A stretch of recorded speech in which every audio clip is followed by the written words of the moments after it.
about this violin, how I got it for $10,000. I told y'all that story. No, $10,000. Yes. No. I'll tell it after my speech so y'all can hear it. But he was like, you got a $10,000 violin just because you sound good? Do you understand how much of a gift that is? There's no way you walked out of there with a $10,000 violin just because you sound good. That was his reaction when I told him. But so my speech is about how to play the violin to hopefully make it a little bit less intimidating and I don't know, maybe start some lessons or something. So firstly, y'all saw in the movie that we watched, I was like complaining about his technique because it's so fundamental.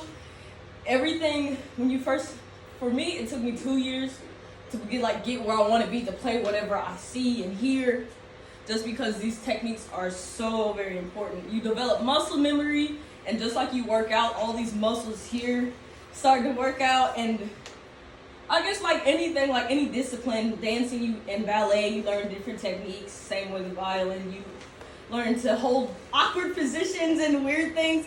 It's really awkward, it really is. But you do learn out of practice. And they say violin is the hardest instrument to play. I say that's because it's not beginner friendly at all. But if you stick with it, the practice does pay off.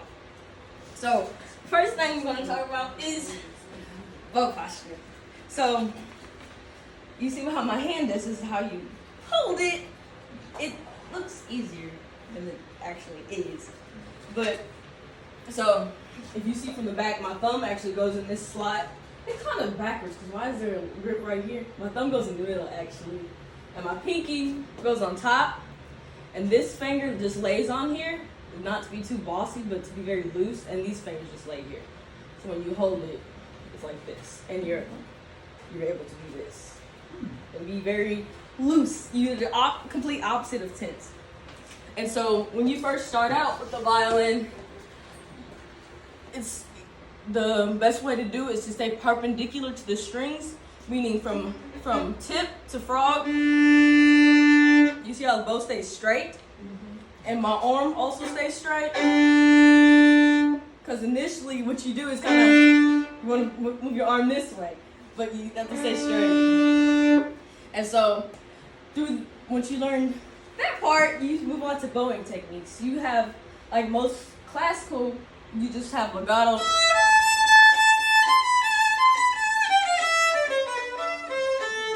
It's like regular playing style.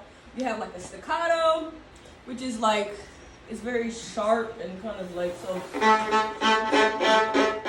I stop my bow when I'm playing. So if I'm playing the same song, it's like,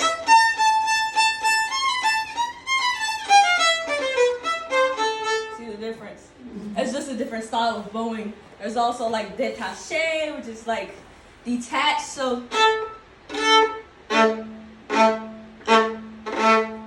And different types of things.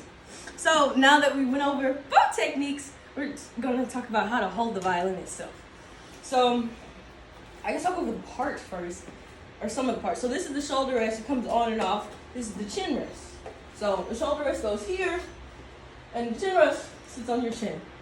But the main point is to have your feet shoulder width apart, and to have your back and neck, well, your neck's not straight, but your back straight. And so this position is never tense. You're holding the violin, but it's almost wedged in between there. You're actually supposed to make the chin rest and the shoulder rest high enough just to sit there. And I don't have to use my hands. I can walk around like this all day. So then also, your left hand, your wrist is not so far out that it's this way, but it's definitely locked in. It's in more of a neutral straight position. And your thumb just rests over here, so your fingers are able to reach over the strings. You see, you can kind of see through my fingers almost like a rainbow. Because if your fingers were flat, I couldn't do double stops if I was doing something like this. My fingers would hit the other string instead of.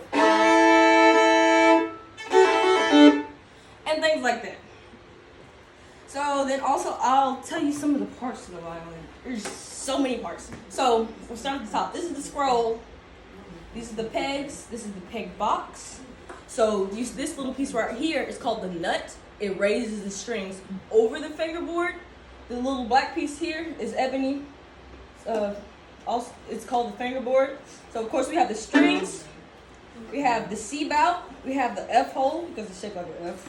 So if you look inside, you'll see my sound post, and that creates some of the tension for the bridge. So how you ever had a rubber band and as you tighten it, the sound of it changes? That's what happens to the strings. So as it vibrates from here to here. But if I hold my finger, it vibrates from the bridge to my finger.